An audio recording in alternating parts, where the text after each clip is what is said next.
Pagod na sa kakahabol, sa pusong hindi sigurado.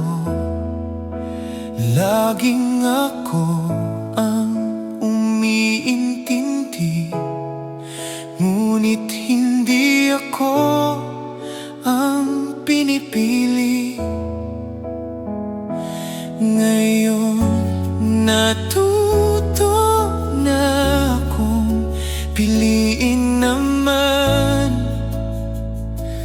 ang sarili ko. Self-love na lang muna,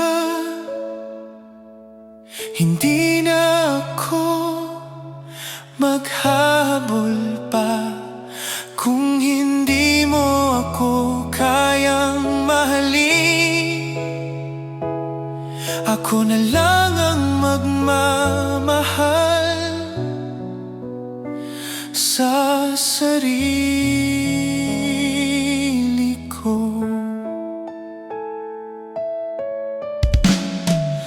Hindi ko na